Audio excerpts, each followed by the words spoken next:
Multi-factor authentication is a method of assigning access to a system based on presenting more than one piece of evidence to an authenticating system. For example, ATMs in the UK and many countries require both a PIN number and a bank card in order to access the ATM. Both the PIN and the bank card are required for authentication. That is multi-factor authentication. And enabling multi-factor authentication on a service makes it harder for an attacker to fraudulently authenticate as you. It mitigates things like identity theft, the stealing of money from your accounts, accessing your email, mitigates the cracking of your passwords, and is generally just a good idea. As you can see here, there are 3 types of possible authentication factors. First being something that you know, also called authentication by knowledge. What you'll be most familiar with using, passwords, pins, passphrases.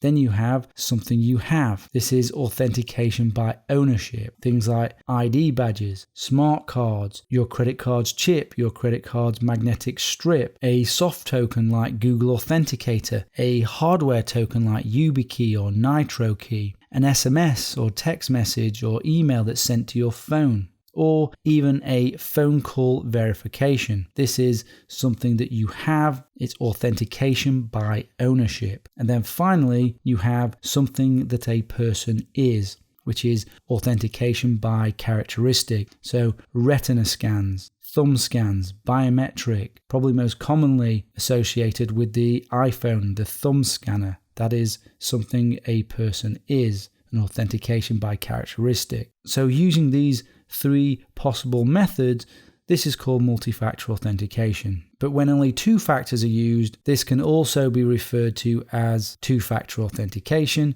2FA, or more recently, two-step verification, which is a term I think they're now using just to make it simpler for people to understand.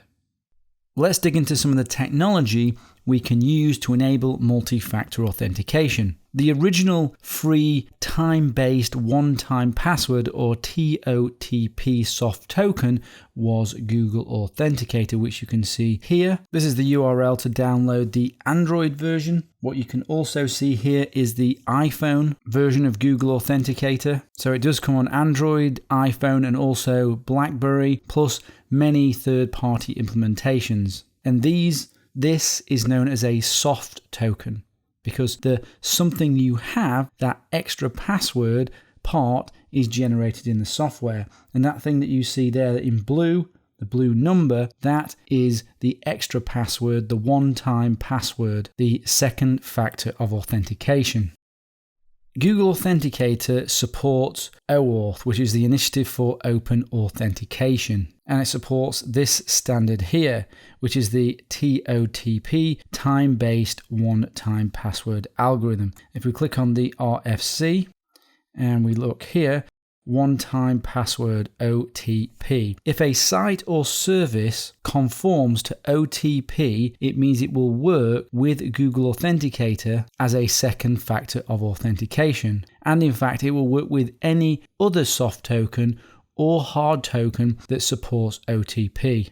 OTP is adopted by many sites and services. And Google Authenticator is actually just one example of an implementation of an OTP client. It just happens to be the first major free one, which is why I'm showing it you. Many sites will say they support Google Authenticator, but what they mean is they support OTP and any other client that supports OTP as well. So as I said, it is a time-based one-time password, a dynamic password. Once you register with a site or service and your client and the server becomes in sync based on time, you can then use this password as your second factor of authentication. And it can be used once and for a limited time period. You can see the clock ticking down there. I think that's about 60 seconds. That's as long as the password is available. So let me give you an example of how you can set up Google Authenticator, second factor authentication, and I'll do that using LastPass as the example.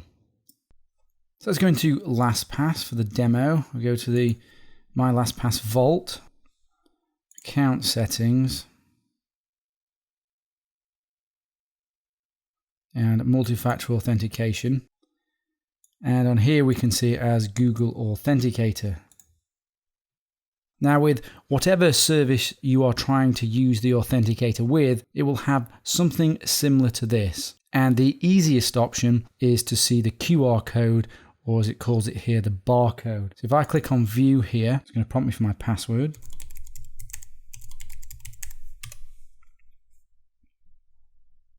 It shows me the QR code. So now what I need to do is I need to go into my app here. I need to click on the plus, and then I need to click on scan barcode.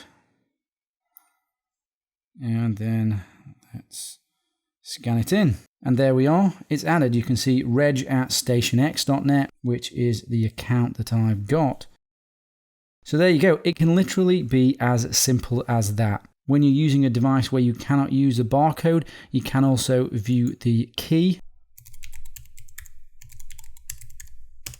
You can see the key there. And on here, it would be plus, and then it would be manual entry. And we'd have to enter the key in here. Let me close that. So let's enable this and update.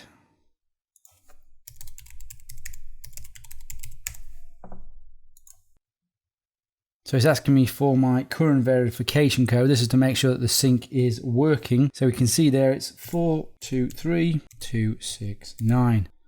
Okay. Settings have been successfully updated. So that's great. So you can see there it's enabled. You'll be able to see something like that in your applications, whichever ones you try to add this to. Let's log out. And then let's log in.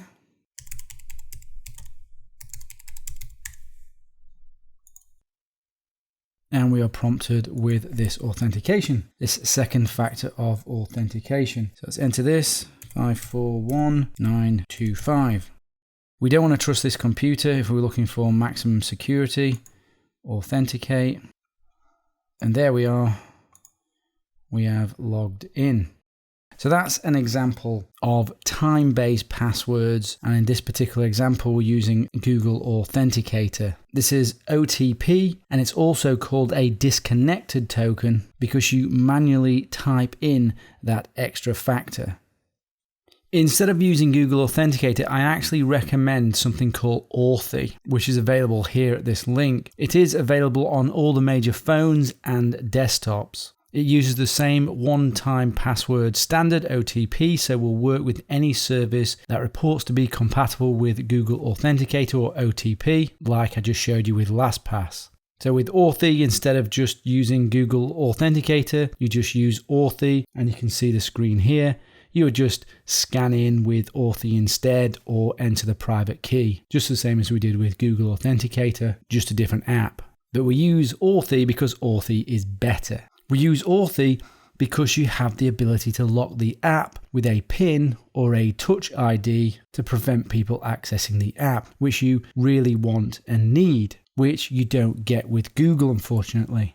Additionally, it also has the ability to sync to the cloud and between devices. It uses client-side encryption to do this. Your tokens are then in the cloud, so it is a little risky, although they are encrypted, but that is a feature you can use. I personally don't bother to sync in the cloud and just sync my devices manually. There's nothing stopping you doing that. You just scan that QR code in with device 1 and device 2, and then you've got 2 devices for backup, which gets onto the next point. What happens if you lose your phone or the device that you have that has this second factor? Well, you can't log in. That's a problem. Some services will provide you with a recovery option like LastPass has. It has its SMS, it has its one-time passwords. Some services will send you an email, but these are less secure. Remember that the recovery method determines the strength of this authentication. If the recovery method is weak, then the second factor of authentication is weak also. I tend not to use recovery options. If the risks are high, you shouldn't use recovery options. If you can, you want to disable them and just simply don't mess up. The best way